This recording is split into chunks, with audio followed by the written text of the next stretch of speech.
రండి, ప్రశస్తమైనటువంటి సమయంలోకి వచ్చిన్నాము. ఈరోజు మనకి వాక్య సందేశాన్ని గుంటూరు నుంచి ఉన్నటువంటి జయా పాస్టమ్ గారు మనకి బోధపరుస్తారు. సమయాన్ని పాస్టమ్ గారికి ఇద్దాము. జయ పాస్టమ్ గారు వందనాలండి.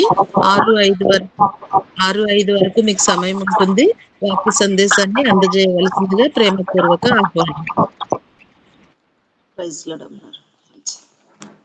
మన రక్షకుడైనటువంటి ప్రభు అయిన యేసుక్రీస్తు నామములో ఈ ఉదయకాల సమయంలో ఈ లైవ్లో కూడినటువంటి ప్రతి ఒక్కరికి ప్రభు పేరిట వందనములు తెలియజేస్తా ఉన్నాను.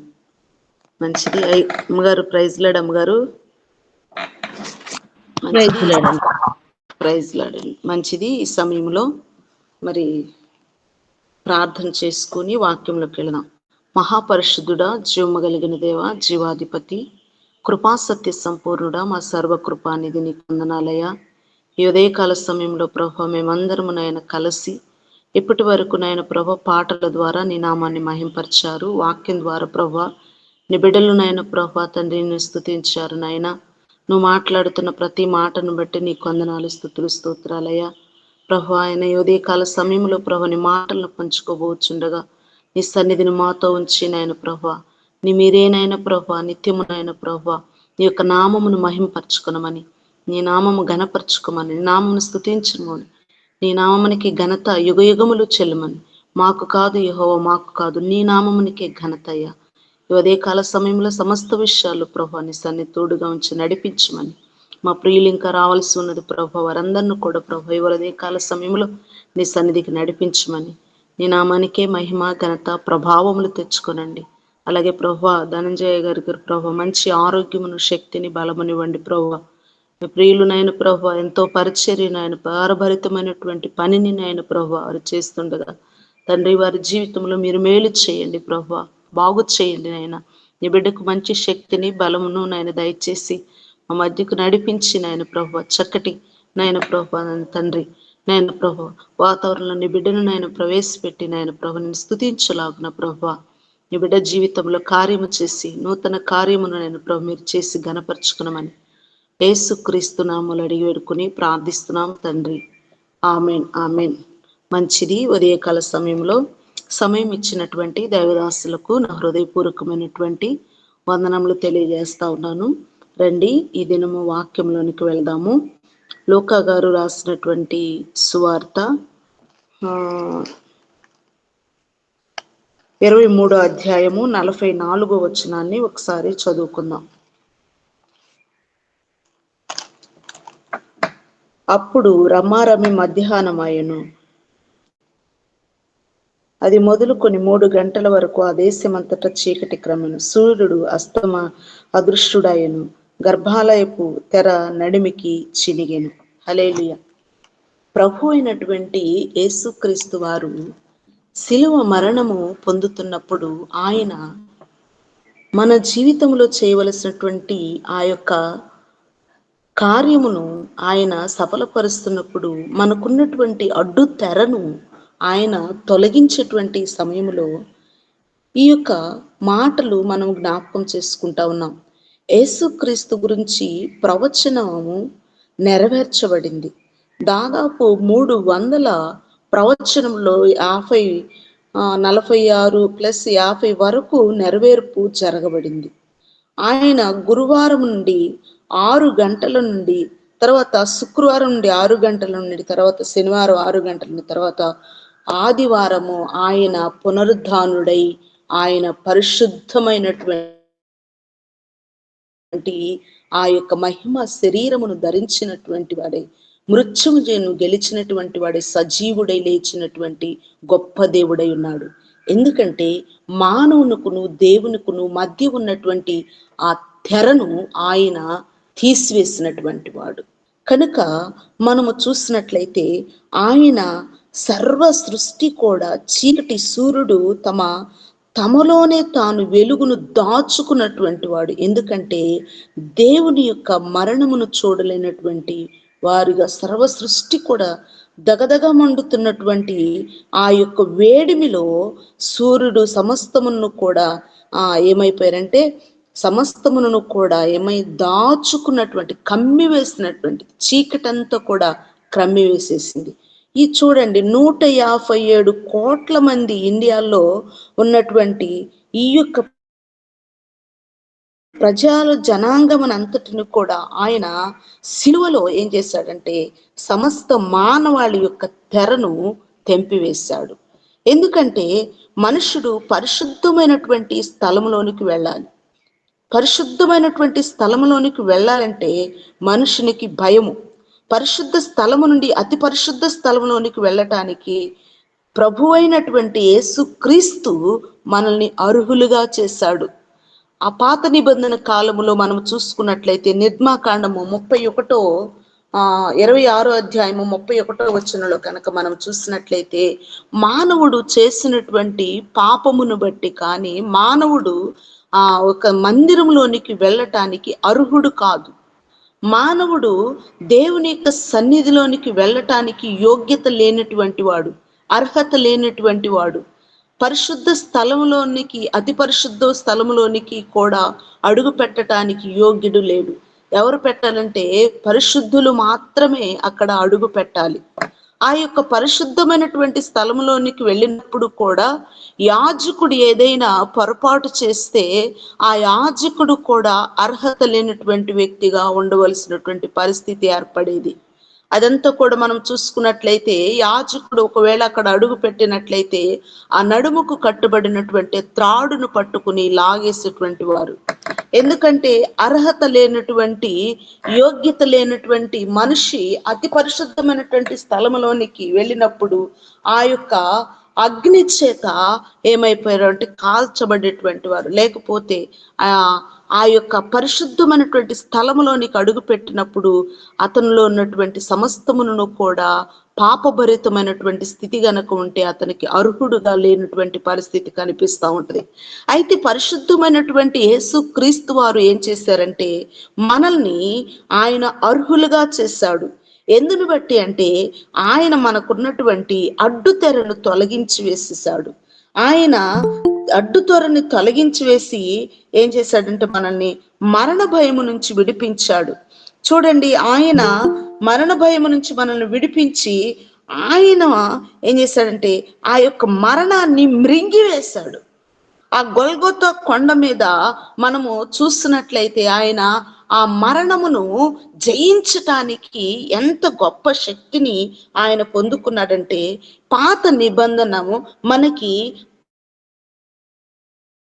పాదములకు దీపమైతే క్రొత్త నిబంధన మనకు శరీరమునకు మనకు ఏమైందంటే శిరస్ర వెలుగునిచ్చేటువంటిదిగా ఉన్నది. పాత నిబంధన మన పాదములకు దీపమై ఉన్నది.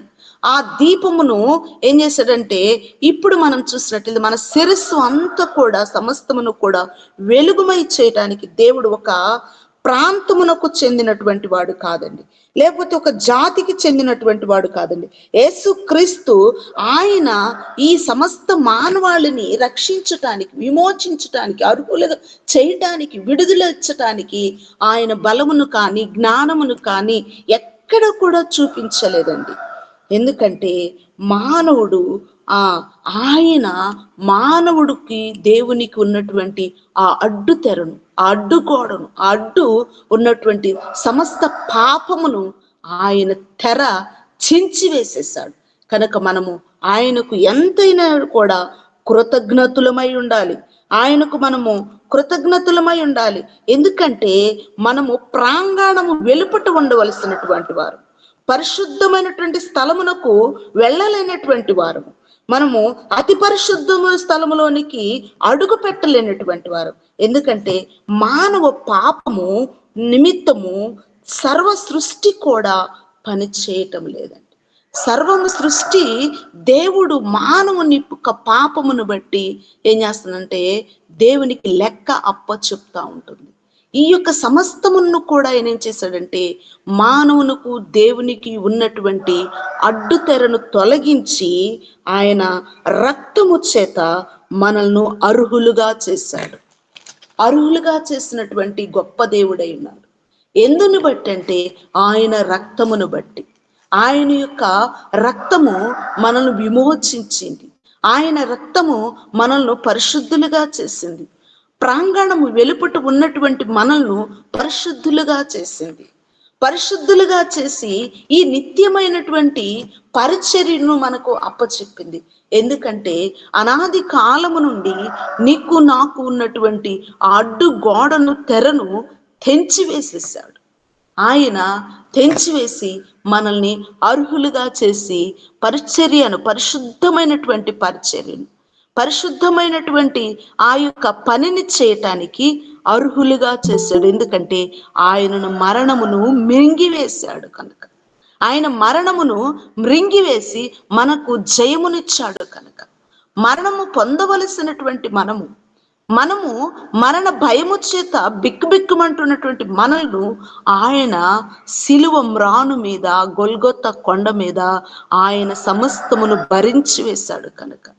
అందుకే పైన వచనంలో కనుక మనం చూస్తే అక్కడ 26వ అధ్యాయం 23, 44 అధ్యాయంలో కాకుండా 43వ వచనంలో అంటారు కదా, ఏమంటాడు అంటే, ఆయన ఇద్దరు మధ్య సిలువ వేసినప్పుడు కుడివైపు ఉన్నటువంటి దొంగ అంటాడు, నేను చేసినటువంటి పాపమునకు నాకు సరిపోయింది, నేను చేసినటువంటి దోషమునకు నేను ఇదిగో ఈ శిక్ష పొందుటకు అర్హుడను. అయితే ఈయనలో ఏ దోషము కనపడటం లేదు, ఈయనలో ఏ యొక్క పాపము కనపడటం లేదు, ఈయనకు ఈ సిలువ తగినది కాదు, ఈ యొక్క సిలువకు ఈయన అర్హుడు కాదు. చూడండి, నా యొక్క సమస్తమును కూడా ఆయన భరించి మనల్ని అర్హులుగా చేశాడు. ఎందుకంటే ఆయన నీతిపరుడు కనుక, పరిశుద్ధుడు కనుక, నిష్కళంకుడు కనుక, అమూల్యమైనటువంటి రక్తమును నీ కొరకు నా కొరకు చెల్లించి మనల్ని పరిశుద్ధమైనటువంటి స్థలములో ప్రవేశించటానికి మనల్ని యోగ్యులుగా చేశాడు. మరణ భయమునుతో మానవుడు బిక్కిబిక్కిమంటున్నటువంటి పరిస్థితుల్లో ఆయనే భూమి మీదకి, దివి నుండి భూమికి వచ్చి ఆయన మరణమును జయించినటువంటి వాడు. ప్రియమైనటువంటి దేవుని యొక్క పిల్లలమైనటువంటి మనము ఈ ఉదయకాల సమయంలో దేవుడు మనకున్నటువంటి ఆ అడ్డు తెరను తొలగించి వేసేసాడు. ఆ అడ్డు గోడను ఆయన తీసివేసి మనల్ని ఉభయులుగా చేశాడు. అందుకే అంటున్నాడు యెషయా ప్రవక్త 25వ అధ్యాయములో ఒక మాటను చూద్దాం. 25వ అధ్యాయము 7వ వచనంలో మనం జ్ఞాపకం చేసుకున్నట్లయితే ఆయన అంటున్నాడు కదా, 7వ వచనంలో, సమస్త జనులు ముఖములను కప్పుచున్న ముసుకును, సమస్త జనుల మీద పరచబడిన తెరను ఈ పర్వతము మీద ఆయన తీసివేసెను. సమస్త మానవాళి, సమస్త జనులను, సమస్తము ఉన్నటువంటి ఆ యొక్క ముఖములకు కప్పుచున్నటువంటి ముసుకు, ఈ యొక్క ముసుకును ఆయన ఏం చేశాడంటే సమస్త జనుల మీద పరచబడిన తెరను పర్వతము పైన ఆయన ఏం చేశాడంటే తీసివేసేసాడు. ఆయన తీసివేశాడు, మనకున్నటువంటి ఆ ముసుకును తొలగించి వేశాడు. ఆయన ఆ ముసుకును మనకి తొలగించి వేసి మనల్ని ఏం చేస్తున్నాడంటే మన ముఖములను తేటపరుస్తా ఉన్నాడు. సమస్త జనులు కప్పబడి ఉన్నారు. సమస్త జనులకు మనుషులు ఏమైపోయారంటే అర్హత లేనటువంటి వారిగా ఆ ముఖమును ముసుగుతో కప్పుకొని ఉన్నారు. ఆ యొక్క తెరను ఆయన తీసివేసేసాడు. ఆ పైబడినటువంటి ఆ సమస్తమైనటువంటి మానవునికి ఉన్నటువంటి ఆ యొక్క తెరను తీసివేసి ఆయన పరిశుద్ధమైనటువంటి దేవుడిగా మన మధ్య ఆయన నిరంతరమును కూడా మనల్ని అర్హులుగా చేశాడు. ఎందుకంటే ఆయన మనల్ని అర్హులుగా చేయకపోయినట్లయితే మనము యోగ్యతగా లేనటువంటి వారం. 2 కొరింథీయులు రాసినటువంటి పత్రిక అపోస్తలుడైనటువంటి పౌలు గారు కొరింథీ పట్టణమునకు, కొరింథీ సంఘముతో మాట్లాడుతున్నటువంటి మాటను ఒకసారి మనం జ్ఞాపకం చేసుకుందాం. 3వ అధ్యాయము 14వ వచనంలో మనం చూసినట్లయితే ఆయన అంటున్నాడు, అపోస్తలుడైనటువంటి పౌలు గారు ఈ యొక్క కొరింథీ సంఘముతో మాట్లాడారు, మరియు వారి మరియు మనస్సులు వారి మనస్సులు కఠినమాయను గనుక నేటి వరకును పాత నిబంధన చదవబడినప్పుడు అది క్రీస్తునందు కొట్టివేయబడినని వారికి తేటపరచబడక ఆ ముసుకే నిలిచి ఉన్నది. హల్లెలూయా, హల్లెలూయా.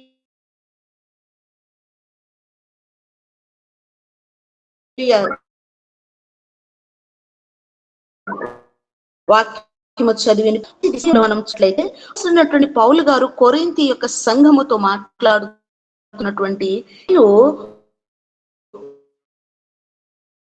వారి మనస్సులు కఠినములాయను కనుకప్పుడు అది క్రీస్తునందు కొట్టివేయబడినని వారికి తేటపరచబడినాక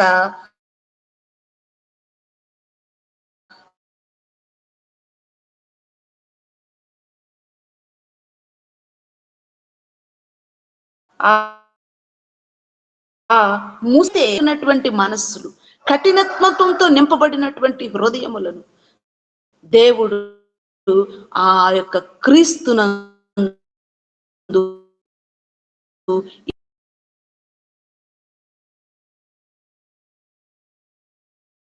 ఈ ముసుకును తీసివేశారు.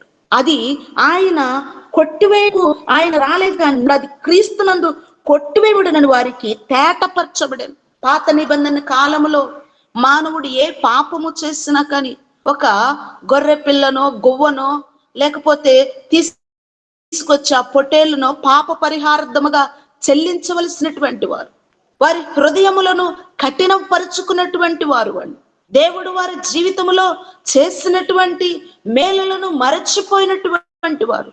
దేవుడు వారికి మధ్య ఉండి నడిచినను, వారి మధ్య ఆయన సంచరించినను కూడా వారు ఆ దేవుని విడిచిపెట్టినటువంటి వారు. అయితే ప్రభు అయినటువంటి యేసు క్రీస్తు ద్వారా వారికి ఏమైపోయిందంటే, వారి మన జీవితములను ఆయన ఏం చేస్తున్నాడంటే కొట్టివేయబడినని వారికి తేటపరచబడాలండి. మన పాపములను ఆయన కొట్టివేశాడని, మన కఠినత్వమును ఆయన తీసివేశాడని, మనకున్నటువంటి సమస్తమైనటువంటి ఆ యొక్క పాప భరితమైనటువంటి ఆ యొక్క సమస్తమును కూడా ఆయన తెంచివేశాడని, ఇంకా హృదయములను కఠినపరుచుకున్నటువంటి వారముగా క్రీస్తు యేసునందు మనకు ఏ శిక్ష విధి లేదు. ఎందుకంటే దేవునికి మనకును ఆ అడ్డు తెరను ఆయన తీసివేశాడు. చూసినట్లయితే ఆయన అంటున్నాడు, అదే ఎఫెసీయులు రాసినటువంటి పత్రిక 4వ అధ్యాయములో కూడా ఈ మాటలు మనకు కనిపిస్తూ ఉంటాయి. అపోస్తలుడైనటువంటి పౌలు గారు ఎఫెసీ యొక్క సంఘముతో మాట్లాడుతున్నటువంటి మాట 4వ అధ్యాయము 19వ వచనంలో కనుక మనం జ్ఞాపకం చేసుకున్నట్లయితే, 19వ వచనంలో 4వ అధ్యాయము 19వ వచనాన్ని ఒకసారి జ్ఞాపకం చేసుకుందాం. ఆయన ఏమంటున్నారంటే, మనము ఈ ఉదయకాల సమయంలో ప్రభు అయినటువంటి యేసు క్రీస్తు యొక్క మనకు చేసినటువంటి యొక్క గొప్ప త్యాగమును జ్ఞాపకం చేసుకున్నారు. సిగ్గులేని నుండి అపవిత్రతను అత్యాశతో జరిగించుటకు తమ్మును తామే కామకత్వములకు అప్పగించుకొనిరి. హల్లెలూయా. దేవుని యొక్క పిల్లలమైనటువంటి మనలము ఆ యొక్క కాఠిన్యటువంటి హృదయమును బట్టి సిగ్గులేనటువంటి వారమై ఉండి ఏం చేస్తున్నామంటామా, ఒకసారి చూస్తాను ఆ మాటను నేను మరొకసారి చదువు. సిగ్గులేని వారమై ఉండి నానా విధములైన అపవిత్రత చేతను అత్యానంద హల్లెలూయా అపవిత్రతకును ఏం చేస్తున్నామంటే జరిగించుటకు తమకు తామే కామాత్మునకు అప్పగించుకొనుచున్నారు. కామాత్మకు తమకు తామే అప్పచెప్పుకుంటున్నారు, సిగ్గు ఎరుగినటువంటి వారుగా. ఈనాడు సమాజమును మనం చూసినట్లయితే, ఈనాడు మనము సమాజంలో ఉన్నటువంటి జనాంగాన్ని కనుక మనము గమనించినట్లయితే, సిగ్గు ఎరుగునటువంటి వారుగా తమకు తామే అపవిత్రతకును తమకు తామే ఏం చేస్తున్నారంటే చెప్పుకుంటా ఉన్నారు. తమ యొక్క పరిశుద్ధముగా ఉన్నటువంటి దేవుని పిల్లలుగా ఉండవలసినటువంటి వారు, క్రీస్తు ఆయన సమస్తమును ఆ పరిశుద్ధమైనటువంటి రక్తము చేత కడగబడవలసినటువంటి వారు ఏం చేస్తా ఉన్నారంటే తమకు తామే అపవిత్రలపరుచుకుంటున్నారు. తమకు తామే సిగ్గు ఎరుగునటువంటి వారిగా ఉంటున్నారు. తమకు తామే ఏం చేస్తా ఉన్నారంటే వారు కామాత్పురునకు చెప్పుకున్నారు. ఈ యొక్క మాటను గనక మనం జ్ఞాపకం చేసుకున్నట్లయితే ఈ యొక్క మాటలో చాలా ఆత్మ ఫలములు, శరీర యొక్క ఫలములు మనం గమనించినట్లయితే శరీర ఇచ్చలన్నీ కూడా మనం జ్ఞాపకం చేసుకోవచ్చు. తమకు సిగ్గు ఎరుగునటువంటి వారిగా ఉంటున్నారు. మానవుడు ఎప్పుడూ కూడా సిగ్గు ఎరుగునటువంటి వారిగా ఏం చేస్తున్నాడు? తమకు తామే కామాత్మురానికి చెప్పుకుంటున్నారు. అయినా కూడా ప్రభు అయినటువంటి యేసుక్రీస్తు వారు ఈ యొక్క ప్రజలను విడిపించటానికి ఆయన రక్తము విమోచన క్రయధనమును చెల్లించి వేశాడు. విమోచన, ఆయన విడుదల ఇవ్వటానికి మనకున్నటువంటి ఈ పాపపు సిగ్గు లేకుండా మనం కామాత్ములకు ఈడ్చబడుతున్నటువంటి మనకు ఆయనకు ఎడబాటు కలుగు చేస్తున్నటువంటి ఈ యొక్క స్థితిని ఆయన తెర చించివేసి మనకు ఆయన వెలుగును ప్రకాశింపచేస్తా ఉన్నాడు. ఆ యొక్క వెలుగును మనము ఎరుగనటువంటి వారముగా, ముసుగులో ఉన్నటువంటి వారముగా, కాఠినత్వములో ఉన్నటువంటి వారముగా, కామాత్వములో ఉన్నటువంటి వారముగా జీవిస్తున్నటువంటి జనాంగాన్ని ఆయన ఏం చేశాడంటే విజయ వీరుడై, జయశీలుడై, ఆయన జయ గీతమెత్తి ప్రతి మానవాళి యొక్క పాపమును జయించినటువంటి వాడు కనుక, ఆయన జయించినాడు కనుక మీకు ఏ శిక్ష విధి లేదు. నీకు దేవునికి ఉన్నటువంటి ఆ అడ్డు తెర తీసివేయబడింది. ఇప్పుడు మనము సమీపస్థులమయ్యాము.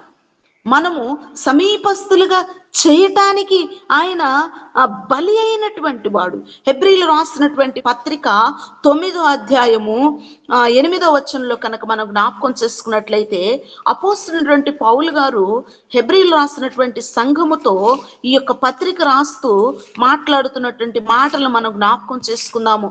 హెబ్రీలు రాసినటువంటి పత్రిక 9వ అధ్యాయము 8వ వచనం ఈ మాటలు మనకు కనిపిస్తా ఉంటాయి. చూద్దాం ఆ మాటలు.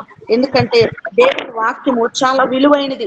ఎందుకంటే నాకు కనపడకపోయినా ఒక మాట పొరపాటు కూడా చెప్పినా కూడా దాన్ని బట్టి దేవుని దగ్గర మనము పశ్చాత్తాపడాలి. ఎందుకంటే పరిశుద్ధ లేఖన భాగములో ఒక సున్నైనను కొల్లైను తప్పిపోవటానికి వీల్లేదు. ఎందుకంటే ఇది పరిశుద్ధమైనటువంటిది. భూమి మీద ఏదైనా మనకి పరిశుద్ధమైనటువంటిది, మన జీవితాలను బాగు చేయగలిగినది, పరిశుద్ధాత్మ చేత రాయించబడింది ఏదైనా ఉందంటే అది పరిశుద్ధ గ్రంథము. ఎంతో విలువైనది. ఎందుకంటే ఎంతో మంది ప్రాణములను, ఎంతో మంది కుటుంబములు, ఎంతో మంది ఆస్తులను, ఎంతో మంది జీవితాలను త్యాగము చేసి ఈ పరిశుద్ధ గ్రంథమును నా చేతికి అందివ్వటానికి వారి జీవితాలను ప్రణంగా పెట్టారు. ఈ పరిశుద్ధ గ్రంథము నా దగ్గరికి వచ్చిందంటే ఇది సామాన్యమైనటువంటిది కాదు. ఏదో సామాన్యంగా ఒక పుస్తకం తీసుకుని దానిలో ఉన్న మాటలు ఏదో 2 మాటలు చదువుకొని దాన్ని మనము పక్కన పెట్టేసినటువంటిది కాదు. ఇది అగ్ని వంటిది. ఈ పరిశుద్ధ గ్రంథము సమస్త భూమి మీద ఉన్న వాటి కంటే ఎంతో విలువైనది, ఇది ఘనమైనది. కనుక ఈ పరిశుద్ధ వాక్యమును చదువువాడును వినువాడును ధన్యుడు అంటుంది వాక్యము. కనుక ప్రియమైనటువంటి దేవుని యొక్క బిడ్డలమైనటువంటి మనలము ఇది ఉదయకాల సమయంలో పరిశుద్ధ గ్రంథమును చక్కగా చదువుకుందాం. హల్లెలూయా. హెబ్రీలు రాసినటువంటి పత్రిక 9వ అధ్యాయము 8వ వచనాన్ని చదువుకుందాం మనం. దీనిని బట్టి ఆ మొదటి గుడారం ఇంకా నిలుచుకుండగా అతి పరిశుద్ధ స్థలములో ప్రవేశించే మార్గము బయలుపరచబడలేదని పరిశుద్ధాత్మ తెలియజేస్తున్నాడు. హల్లెలూయా. మంచిది. వాక్యం చదివి సహకరించినటువంటి దైవ సేవకురాల్ని దేవుడు దీవించునుగాక. 8వ వచనంలో ఇక్కడ ఏమంటున్నాడంటే ఆయన దీనిని బట్టి ఆ మొదటి గుడారము చదువు ఒకసారి. దీనిని బట్టి ఆ మొదటి గుడారం ఇంకా నిలుచుతుండగా అతి పరిశుద్ధ స్థలంలో ప్రవేశించే మార్గము బయలుపరచబడలేదని పరిశుద్ధాత్మ తెలియజేయుచున్నాడు. హల్లెలూయా, హల్లెలూయా.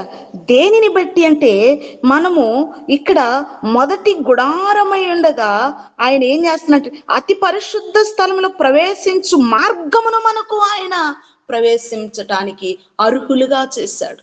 పరిశుద్ధమైనటువంటి స్థలములోనికి మనము వెళ్ళటానికి అర్హులము కానైనప్పటికీ ప్రభు అయినటువంటి క్రీస్తును బట్టి, ప్రభు అయినటువంటి క్రీస్తు యొక్క రక్తమును బట్టి, ప్రభువైన క్రీస్తు యొక్క పునరుద్ధానమును బట్టి, ప్రభువైనటువంటి క్రీస్తు యొక్క శక్తిని బట్టి మనము అతి పరిశుద్ధ స్థలములోనికి ప్రవేశించటానికి అర్హులుగా చేశాడు. అది యొక్క తండ్రి, ఆయన తండ్రిగా, ఆయనే కుమారుడుగా, ఆయనే పరిశుద్ధాత్మ చేత మనల్ని ప్రవేశించటానికి అర్హులుగా చేశాడు. తండ్రి ప్రేమ, కుమారుని యొక్క ఆయన యొక్క సహవాసము, పరిశుద్ధాత్మ యొక్క ఆదరణ మనకు కలుగు చేసినటువంటిది ఏమిటంటే మనల్ని అతి పరిశుద్ధ స్థలములోనికి చేర్చబడటానికి, మనం అతి పరిశుద్ధ స్థలములోనికి మనము అర్హులుగా చేయబట్టానికి కృపను, భాగ్యమును మనకు ఆయన కలుగు చేస్తున్నాడు. ఎందును బట్టి అంటే యేసుక్రీస్తు యొక్క పునరుద్ధానమును బట్టి, యేసుక్రీస్తు యొక్క సజీవమును బట్టి, యేసుక్రీస్తు సజీవుడైనటువంటి దేవుడు కనుక, యేసుక్రీస్తు మరణపు ముళ్ళును విరిచివేశాడు కనుక. ఎందుకంటే యేసుక్రీస్తే దేవుడు అనటానికి మనకు ఒకే ఒక ఆధారం ఉన్నది. ఆ ఆధారం ఏమిటంటే, నేను ఒక మాటను మీకు తెలియపరిచి దాన్ని ఒక ఉపమాన భావంలో ఒక చిన్న మాటను నేను తెలియపరుస్తాను. హెబ్రీలు రాసినటువంటి పత్రిక 6వ అధ్యాయము 19వ వచనంలో ఒకసారి మనం జ్ఞాపకం చేసుకున్నట్లయితే, 19వ వచనంలో మనం జ్ఞాపకం చేసుకున్నట్లయితే ఆయన అంటున్నాడు కదా, ఈ నిరీక్షణ చదువమ్మా. ఈ నిరీక్షణ విశ్రమను స్థిరమునై మన ఆత్మకు లంగరు వలె నుండి తెరలో ప్రవేశించుతున్నది. హల్లెలూయా. ఈ నిరీక్షణ మనల్ని ఎట్లా చేస్తుందంటే ఆత్మలో ప్రవేశింపజేసి మనల్ని లంగరు వలె ఆయన ఏం చేస్తా ఉన్నాడంటే ఆయన మనను తర లోపల ప్రవేశించుచున్నది. ప్రభు అయినటువంటి యేసు క్రీస్తు మనకు లంగరు వేసినటువంటి దేవుడుగా ఉంటున్నాడు. తెర లోపల ప్రవేశించేటువంటి వాడిగా ఉంటున్నాడు. ఇక్కడ మనం జ్ఞాపకం చేసుకున్నట్లయితే యేసు క్రీస్తే దేవుడని, యేసు క్రీస్తే మనకు ఆయన చూపించినటువంటి ఆధారము ఏమిటంటే ఆయన భూమి నుండి ఆయన సమస్తమును కూడా మానవాళికి మార్గమును చూపించినటువంటి దేవుడై ఉన్నాడు. ఈ తెర లోపల ప్రవేశించాలని ఆయన మనల్ని ఇష్టపడుతున్నాడు. వెలుపటి వారిగా ఉండటానికి ఆయన ఇష్టపడట్లేదు. ఎందుకంటే మన నిరీక్షణ మనల్ని సిగ్గుపరచేది కాదు. మన నిరీక్షణ మనల్ని ఏం చేస్తుందంటే ఉభయులుగా చేస్తూ ఉంది, మనల్ని సమాధానపరుస్తున్నది. అందుకే ఒక యవనస్తుడు నెల్సన్ మండేలా దగ్గరకు వచ్చి యేసు క్రీస్తే దేవుడని చెప్పగలటానికి ఆధారం ఏమిటి, యేసు క్రీస్తేని దేవుడని చెప్పటానికి అసలు ఆయనకు ఉన్నటువంటి ఆధారం ఏమిటంటే ఆ యవనస్తునికి నెల్సన్ మండేలా గారు చెప్తున్నాడు, ఆయన ఇదిగో చూడు, ఇదిగో భూమి మీద ఉన్నటువంటి ప్రపంచ దేశాలన్నీ కూడా జయించినటువంటి ది గ్రేట్ అలెగ్జాండర్ కూడా చనిపోయాడు. ఇప్పటి వరకు ఎన్ని సంవత్సరములు గడిచిపోయినా, ఎన్ని శతాబ్దాలు గడిచినా కూడా ఆయన సమాధి మూయబడే ఉన్నది. చూడండి, ఇదిగో మరి మనకు స్వాతంత్రం వచ్చిందని ఇదిగో గాంధీ గారు నోట్ల మీద, ఆయన కరెన్సీ మీద ఆయన బొమ్మ వేశారు. ఆయన కూడా చనిపోయాడు. ఆయన సమాధి కూడా ఇప్పటి వరకు మూయబడే ఉన్నది. ఇంకా మనం చూసినట్లయితే ప్రపంచ దేశములో ఇదిగో ఎంతో మంది చూసినట్లయితే ప్రాముఖ్యమైనటువంటి వారు మనం చూసినట్లయితే చాలా మంది ఉన్నారు. కానీ వాళ్ళందరి గురించి నేను తెలియపరచటం లేదు. వారందరూ కూడా మరణించారు. కానీ భౌతికంగా ఇప్పటి వరకు వారి యొక్క మరి ఆ సమాధి మూయబడే ఉన్నది. కానీ ఒకే ఒక సమాధి తెరవబడి ఉన్నది. అది ప్రభువైనటువంటి యేసు క్రీస్తు యొక్క సమాధి. ఆయన సమాధిలో లేడు. ఆయన సమాధి తెరవబడి ఉన్నది. యేసు క్రీస్తే దేవుడని చెప్పటానికి, యేసు క్రీస్తే ఆయన సజీవుడని, ఆయన సర్వ మానవాళి యొక్క పాపమును జయించి మరణమును ముళ్ళును విరిచివేసి విజయవీరుడై వచ్చాడని చెప్పటానికి, ఆయన ప్రభువైనటువంటి యేసు క్రీస్తే దేవుడని చెప్పటానికి రుజువు ఏమిటంటే ఆయన సమాధిలో లేడు, సజీవుడయ్యాడు. ఆయన సజీవుడు. మానవునికి దేవునికి ఉన్నటువంటి ఆ తెరను తీసివేసి ఆయన సజీవుడయ్యాడు. పాపపు ముళ్ళును అంతటిని కూడా తెంపివేసినటువంటి వాడు.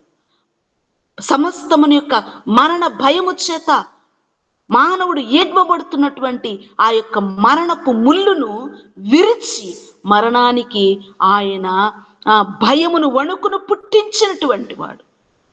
యేసు క్రీస్తు జయవీరుడై మనకు జయ జయ గీతములతో మనము ఆయన్ని ఆరాధించవలసినటువంటి వాడు.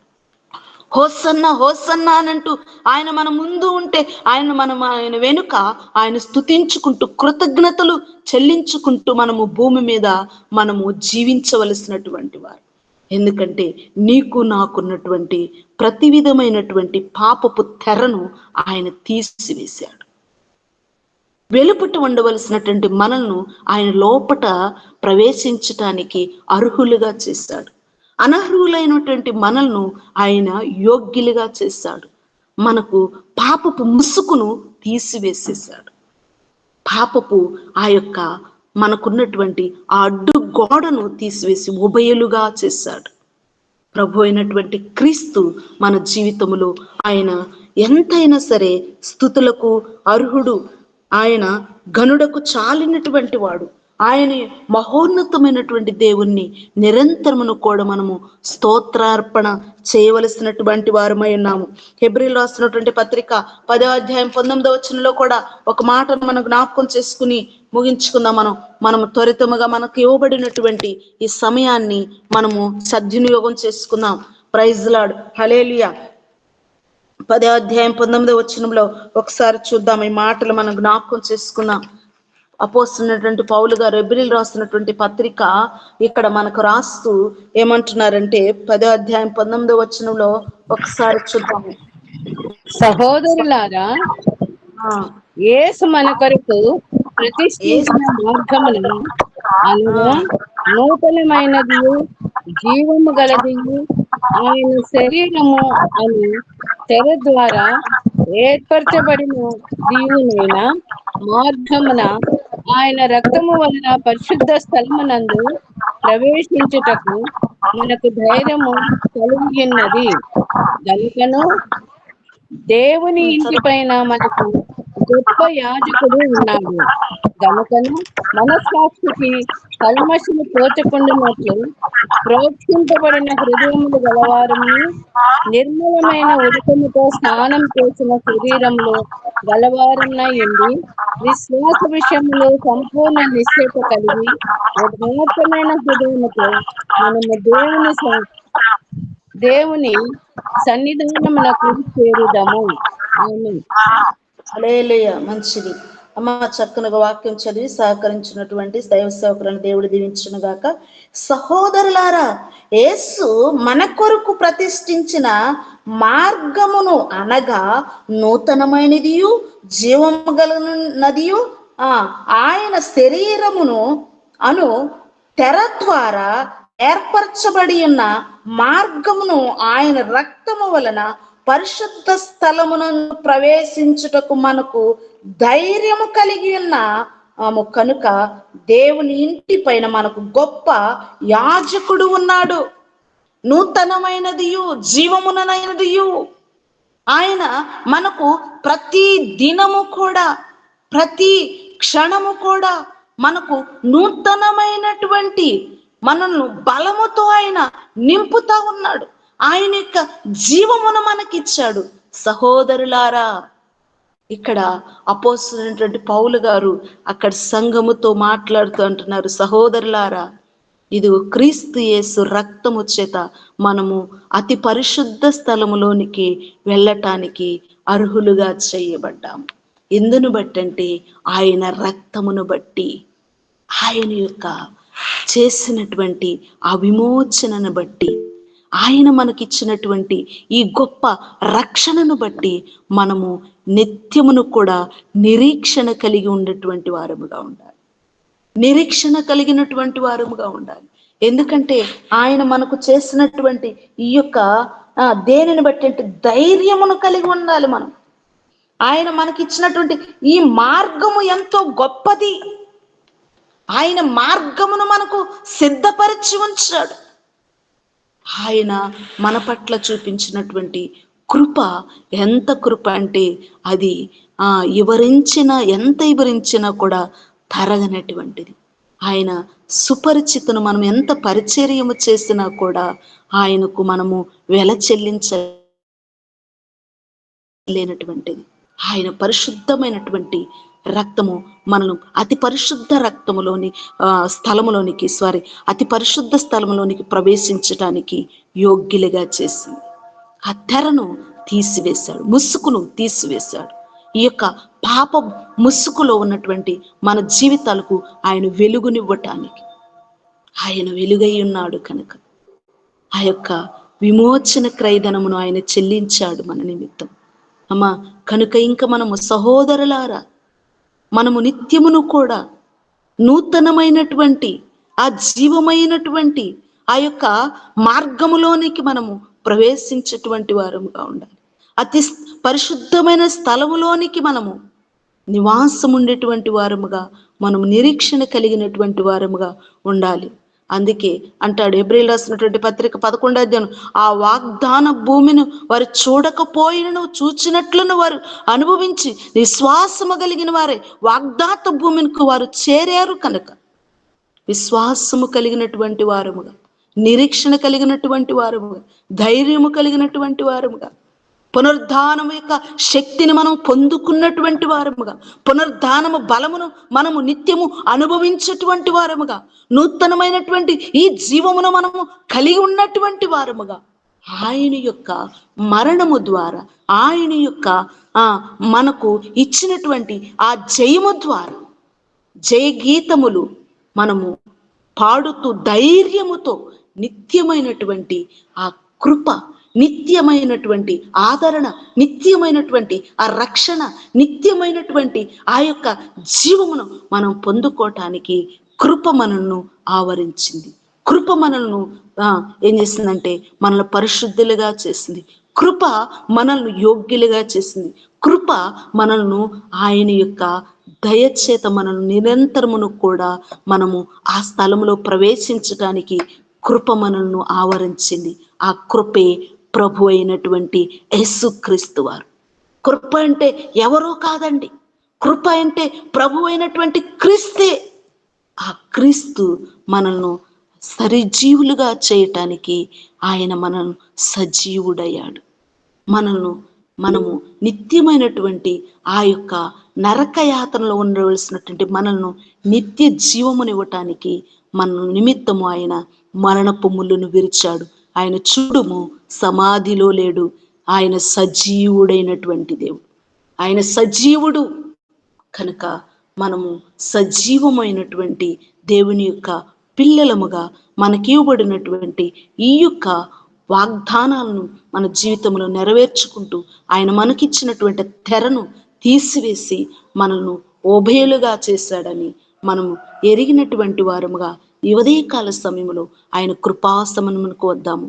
ఆయన కృప మనల్ని నిత్యమైనటువంటి ఆయన కృప మనల్ని సన్నిహితులుగా చేసింది. ఈ కృపను బట్టి మనము నిత్యమును కూడా ఆయన యొక్క సన్నిధిలో మనము పరిశుద్ధమైనటువంటి బిడ్డలముగా ఈ యొక్క భూమి మీద ఆయన చూపించినటువంటి మార్గములో మనము నడిచి మనము నిత్యము జయశీలమైనటువంటి బిడ్డలముగా జీవించడానికి ఆయన కృప నిత్యము తోడుండి నడిపించునుగాక. అట్టి కృప పరిశుద్ధాత్మ దేవుడు మన యొక్క జీవితంలో ఫలింపచేసి వృద్ధి పొందించునుగాక. ఆమెన్, ఆమెన్, ఆమెన్, ఆమెన్. నీ నిత్య మహిమకు పిలిచితివా, నీ స్వాస్థ్యముగా నన్ను మార్చితివా, ఆత్మాభిషేకముతో స్థిరపరచిన ఆరాధ్యుడా నిన్నే గణపరతును. యేసయ్యా నీ కృపా నన్ను అమరత్వానికి అరునిగా మార్చెను. యేసయ్యా నీ కృపా అర్హునిగా మార్చెను. యేసయ్యా నీ కృపా.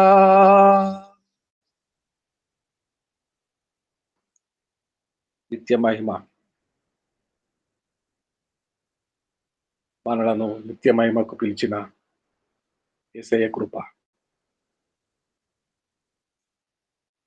మనలను స్వాస్థ్యముగా మార్చుకున్న యేసయ్య కృప, ఆత్మాభిషేకముతో అభిషేకించిన యేసయ్య కృప,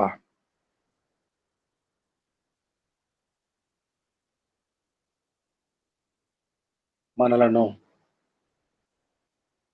దూరస్తులను సమీపస్తులుగా చేసిన యేసయ్య కృప,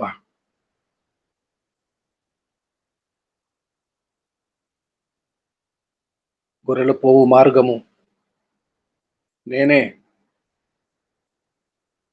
నా ద్వారా గొర్రెలు వెలుపలికి లోపలికి నిరాటంకముగా ఆటంకమేమీ లేకుండా దాటుండ్రు. ఆయనే ద్వారమై మన కొరకు అప్పగింపబడిన యేసయ్య కృప. చక్కని వాక్యం ద్వారా మనము ఆదరించబడ్డాము. నాగలింగేష్ గారు, పాస్టర్ నాగలింగేష్ గారు ధోన్ నుండి చిన్న మాట ప్రార్థన చేయగలరా?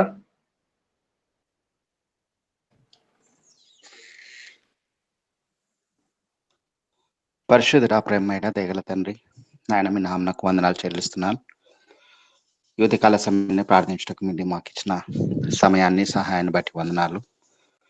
దయగల దేవా, మరి జయంతమ్మ గారిని మీరు వాడుకున్న విధానం బట్టి వందనాలు. దయగల దేవా, మరి ఆత్మరూపకంగా ఇదిగో మీ శరీరమును తెర ద్వారా మేము పరలోక రాజ్యంను చేరుకున్న ఆ రీతిని అమ్మగారు నాయన మీ ద్వారా వివరించినటువంటి ఆ మాటలను బట్టి వందనాలు చెల్లిస్తూ ఉన్నాను. ఇంకను మరి ఎక్కువగా అమ్మగారిని వాడుకోనమని మీ కృపలను బట్టి అడుగుతూ ఉన్నాం. అదేవిధంగా నా తండ్రి, నా నాయన మరి జరగనైనటువంటి హిందీ సెషన్ కూడా చక్కగా జరిపించి ఆనందింపచేయండి. నాయన మరి మీట్లో ఉన్న ప్రతి ఒక్కరి అక్కరలను మీరు తీర్చండి. నాయన స్వస్థపరచండి, అనారోగ్యంలోనే అట్లా ఇలా ప్రతి విషయంలోనూ మీ నామను అప్పచెప్పుకుంటూ మహిమ మీరు పొందుకోమని మమ్మల్ని క్షమించి రక్షించమని యేసుక్రీస్తు పరిశుద్ధ నామమున ఆమేన్, ఆమేన్. చక్కగా మనందరి నిమిత్తము ప్రభును వేడుకొనిన ధోన్ నుండి ఉన్న పాస్టర్ నాగలింగేష్ గారికి ధన్యవాదములు. ప్రభు నేర్పిన ప్రార్థన చెప్పుకుందామండి. ఇప్పుడు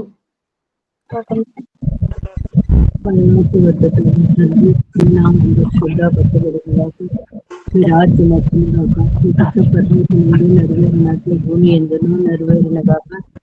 మనదిన ఆహారం మీద మాకు దయచేయండి. మా రుణస్థులను మేము క్షమించిన ప్రకారము మా అపరాధములను క్షమించము. మమ్మల్ని శోధనలైతే కాదు దుష్టునికి తప్పించము. ఎందుకంటే రాజ్యము, బలము, శక్తి, మహిమ నిరంతరం మీరైనారు తండ్రి. ఆమేన్, ఆమేన్, ఆమేన్. ఆమేన్. మార్కాపురం నుండి పులుగూరి ఇమానుయేల్ గారు దైవజనులు ఆశీర్వాదం విడుదల చేస్తారు. దేవుని నామానికి మహిమ కలుగును గాక. తండ్రి, కుమార, పరిశుద్ధాత్మ త్రియేక దేవుని దీవెన యేసు వైపు చూస్తూ అనే ఆధ్యాత్మిక కార్యక్రమం ద్వారా దినదినం నడిపించబడుతున్నటువంటి చిన్నబడినటువంటి వారందరికీ వాక్యం అందించినటువంటి దాసరాలకి, నడిపిస్తున్న దాసునికి, చేరవచ్చిన పిల్లలందరికీ ఇప్పుడు ఎల్లప్పుడూ సదాకాలము తోడై ఉండి నడిపించును గాక. ఆమేన్. ఆమేన్. అందరికీ ప్రత్యేక వందనాలు.